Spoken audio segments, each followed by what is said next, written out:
একটি গাছের পাতা আছে যেটা খেলে অথবা তা দিয়ে গোসল করলে আজীবনের জন্য আপনার অ্যালার্জি, চুলকানি সবকিছু ভালো হয়ে যাবে ইনশাআল্লাহ। এ কথা আমার নয়, এই গাছের কথা কোরআনে কারীমের মধ্যে স্বয়ং আল্লাহ পাক নিজে বলেছেন। সুবহানাল্লাহি ওয়া বিহামদিহি সুবহানাল্লাহিল আযীম। বিশ্বনবী সাল্লাল্লাহু আলাইহি ওয়াসাল্লামের লম্বা হাদিস আছে এই গাছের ব্যাপারে।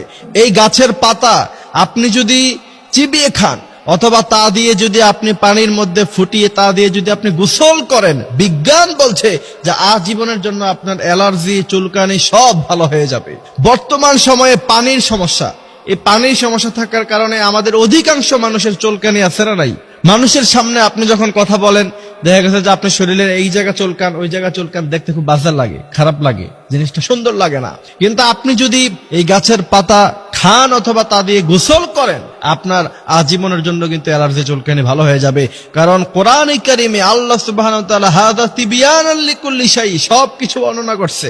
এবং এই কোরআনে আল্লাহ পাক অনেক শেফা, ওষুধ, অনেক মেডিসিনের কথা আল্লাহ পাক কোরআনে কারীমে বর্ণনা করছেন। সেই গাছের কথা আল্লাহ পাক বলছেন ইনদা সিদরাতিল মুনতাহা ইনদাহা জান্নাতিল মাওয়া।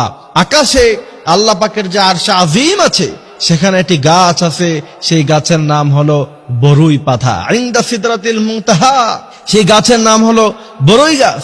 সেই বরুই গাছের কথা স্বয়ং নবী করিম সাল্লাল্লাহু আলাইহি ওয়াসাল্লাম তিনি বলছেন, এই বরুই পাতা দিয়ে মৃত মানুষ যখন মারা যাবে তখন পানির মধ্যে সেটা দিয়ে ফুটিয়ে তারপরে তোমরা মানুষকে গোসল করাবা।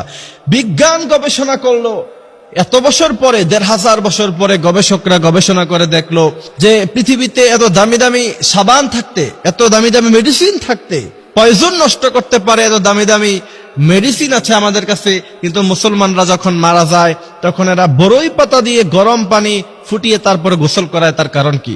বরই পাতা যখন গরম পানির মধ্যে দেয়া হয় অথবা পানির মধ্যখানে বরই পাতা দিয়ে যখন তা ফুটানো হয়, তার মধ্য থেকে সমস্ত ব্যাকটেরিয়া, পলিউশন, ময়লা যা আছে সব দূর হয়ে যায় আর সেই পানিটা পরিষ্কার হয়ে যায়।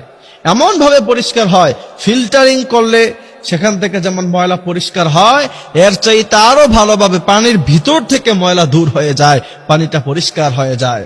বিজ্ঞানরা অবাক হয়েছে, ১৫০০ বছর আগে ওই সময় প্রযুক্তি নাই, ইন্টারনেট নাই, গুগল নাই, কিচ্ছু নাই। ওই সময় মুহাম্মদ সাল্লাল্লাহু আলাইহি সাল্লাম কি করে এটা জানলেন যে বরই পাতা পানির মধ্য দিয়ে ফুটালে সেই পানিটা একদম পরিষ্কার হয়ে যায়? এরা ইসলামের কাছে মাথাকে তারা নত করে দিয়েছে।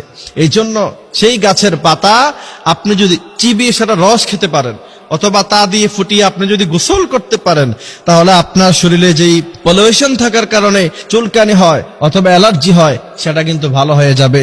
এই জন্য আমার প্রিয় ভাইয়েরা, আমাদের যাদের এই সমস্যাটা প্রায় আছে, আমাদের নামাজের মধ্যেও অনেক সমস্যা হয়, সিজদা করতে গেলে অনেক সমস্যা হয়, নামাজে দাঁড়ালে অনেক কষ্ট হয়, কোরআনে কারীম তেলাওয়াত করা যায় না। এই জন্য প্রিয় ভাইয়েরা আমার, আমরা এই সিস্টেমটা আমরা অবলম্বন করতে পারি। আল্লাহ সুবহানাহু ওয়া তাআলা আমাদেরকে বোঝার, মানার তৌফিক দান করুক। আমিন।